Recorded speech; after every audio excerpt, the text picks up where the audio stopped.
Hey RATBAGGERS, I'm going to try and keep this really short because it's like the second time I've had to record it because I just went off on big rants.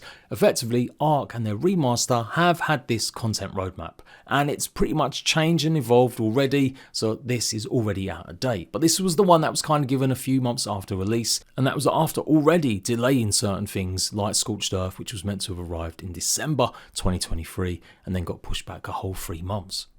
I'm showing this off first because Wildcard have released their plans now for 2025-2026, and of course they have changed substantially, but there's a whole bunch wrong here. I can't believe some of the community members, especially content creators and fanboys, making out like this is a huge win.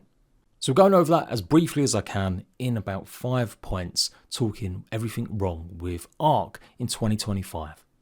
So let's get the positives out of the way. You would assume, looking at this is a ton of content to come for a game for the next 2 years. A game that's almost a live service. This is exactly what players want. Thing is though, all these maps were previously in the old version of the game. 11 maps. It's some of the best things about ARK that they provided so much content, so many new places to explore with all your different dinosaurs. 6 of them were free. You can't not give them props for producing community-led content and giving it to players for free, and the other 5 maps were paid. But of course, all of that, the paid content and the free content, was promised as an overall package with the remaster. Remasters lose their value, they're never as valuable as the original, hence why you see so many remasters come with DLC. So I'm getting this in before I see some white knights going, oh, you should be grateful we're getting these maps at all. They're here, they're free. They're not free, they're part of the original purchase. They're part of their original content roadmap plans, and they seemingly are now delaying a bunch of this stuff until at least 2027. Now I don't know about you, but when I see delays, I'm expecting maybe a few months, maybe a year at most, but 2 years or maybe not even mentioned at all for content, that is crazy. This is their new plans. In March, they're going to have an upgrade for their engine. In April, they're going to have the Ragnarok free Ascended version with a brand new creature and a $5 dinosaur that you can buy. They're going to have a brand new paid map that isn't part of the original package or Bob's Tall Tales that you'll have to buy in June. And then they've got Valguero Ascended in August, another community map from the previous game with another new creature and another $5 dinosaur. They're not listed here, but much earlier in the post, they've got Lost Colony, which is basically meant to be a gap between ARK Survival Ascended and ARK 2, somehow, if that's still in existence, and that's going to be coming out in November. That will also be a paid experience. Now, to be fair, they did list in this roadmap that was produced a few months after release, there would be some sort of surprise in November 2024, and we all assume that this would probably be some sort of brand new map. Of course, it wasn't said it was going to be a paid one, and so now instead of just having maybe potentially a free map added, we've now got 2 paid ones. So keep going, April 2026, that's a big old amount of time from November till then without any real content.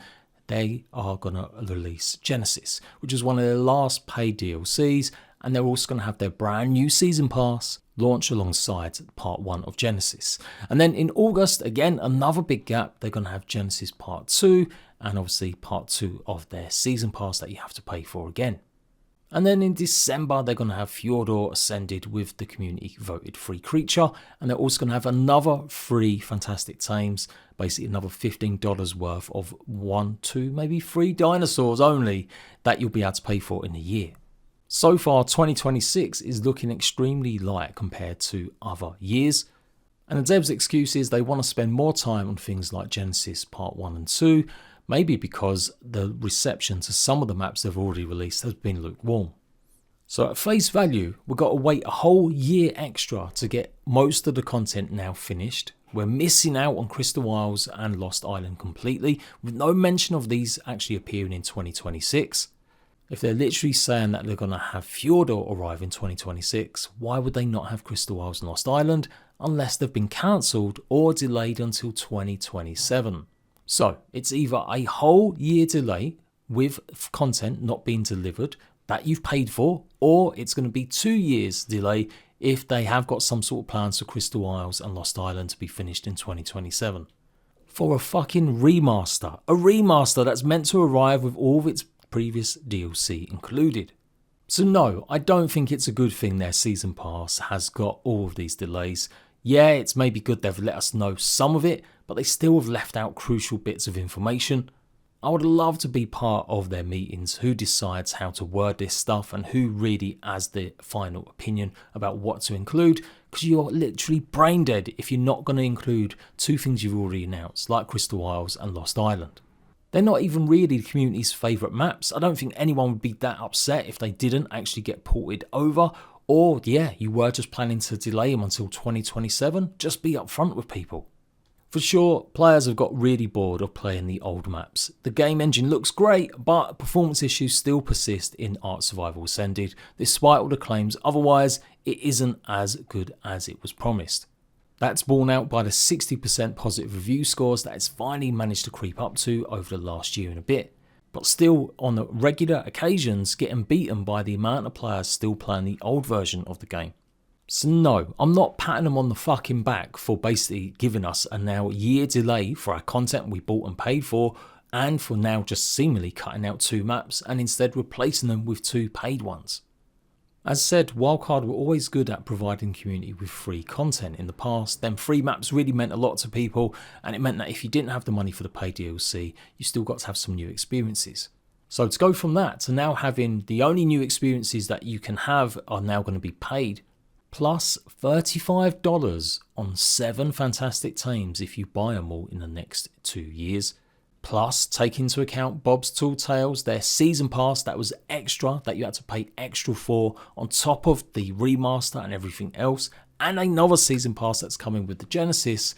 That's a lot of money we're giving Wildcard for seemingly delays and unoptimized maps. Not to mention the 50% cut they take from the premium mods, which most of them are absolute garbage. Wildcard are raking it in, or should be raking it in, if their parent company Snail Games weren't intent on just wasting it on absolute nonsense. So no free content whatsoever in terms of players being able to explore. None of the new gear and items for players to mess around with or really experience. And let's talk about these engine upgrades. They've been hyped up for over a year by the founder of ARK, but we've had nothing but delay after delay, and literally it's going to be about 9-10 months delay from their first announcement that we were going to be getting upgrades. They're promising that these upgrades are going to be revolutionary for console and the graphics on PC, but honestly, after looking into it a bit more, I don't think this is really going to improve the game massively with optimization. That's something that has to be adjusted with the base code, and it's seemingly something that Wildcard are allergic to ever doing. The remaster was meant to be built from the ground up, yet we all know it contained day one bugs from the original ARK Survival Evolved, so it was a complete lie that it was rebuilt from scratch. A lot of the maps and a lot of the mechanics that we've seen in the previous releases for the Ascended remaster, they are just not good enough. That's why players have also got fed up and maybe wanting something new and different, because they see some of the same old problems and issues creeping into their slightly better looking map. Other games optimize all the time. You look at games like Rust, No Man's Sky, DayZ and more. They're all games that have significantly improved their game with quality of life or TLC updates over the years.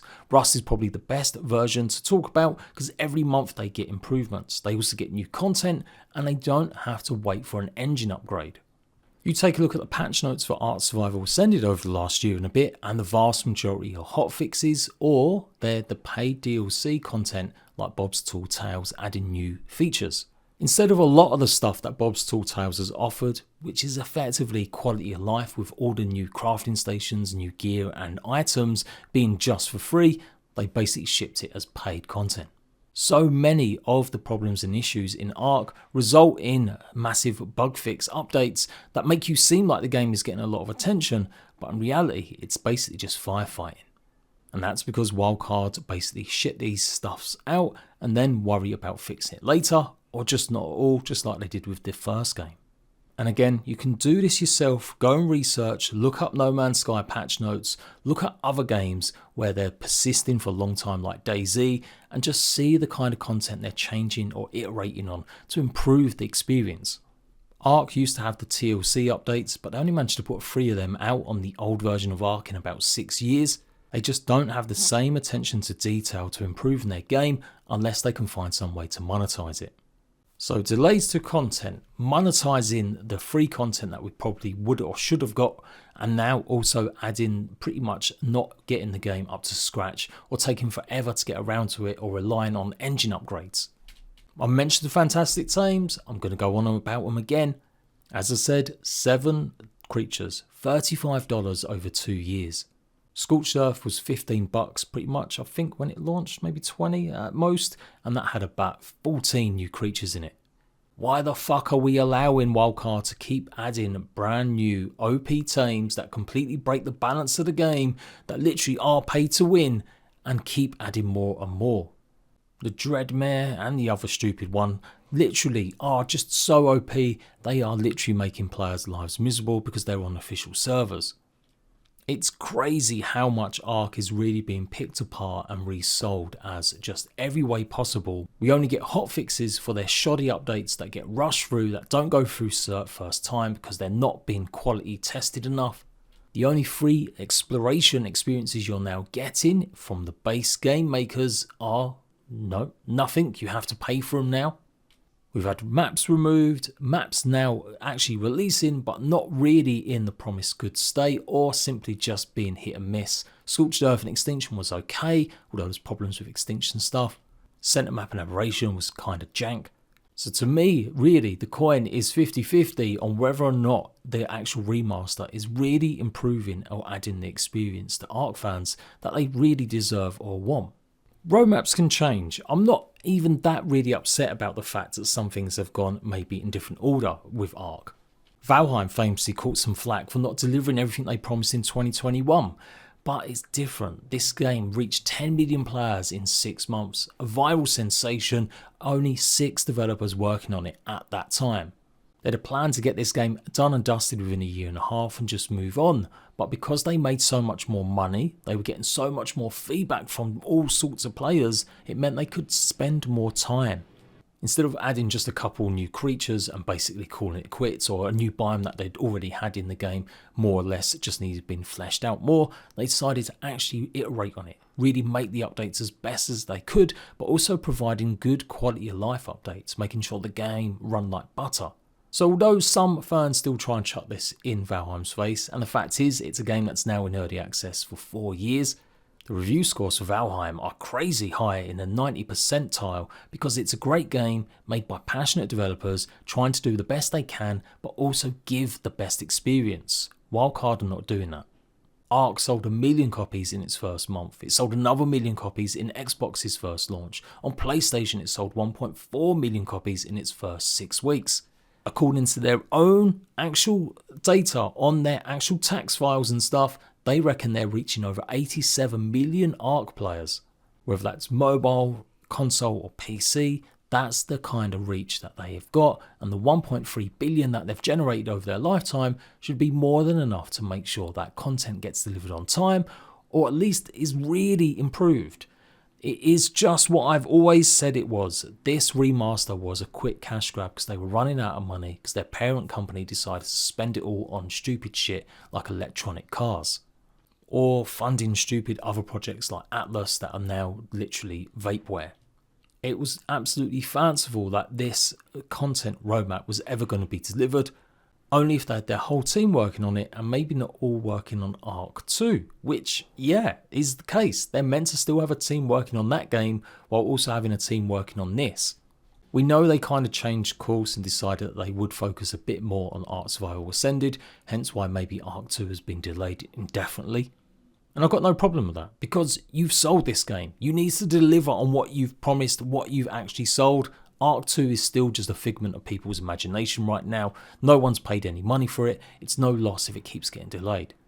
I go back and forth with ARK. Like, I really enjoyed some of the battle mechs or the battle rigs that came with Extinction. Pretty much launch, even though they're a bit disappearing all over the place or a bit hard to drive sometimes, I still think this is a good little addition. And I can accept just maybe, that Bob's Tall Tales is kind of worth it if you look at it from that lens.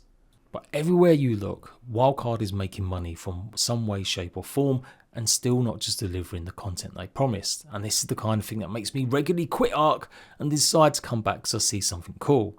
And that is ARK in a nutshell. Everything looks cool, everything is hyped up and sounds great, but always, it's a huge letdown. So despite my criticisms, I probably will be back because I will see something cool. I just want ARK to run good. I just want them not to be such money grabbing bastards. I just want them to sort their fucking lives out and get some content out on time without any stupid delays to one platform or another because of their incompetence. Is that really too much to ask for when you see so many other games being successful? I don't know. You guys let me know.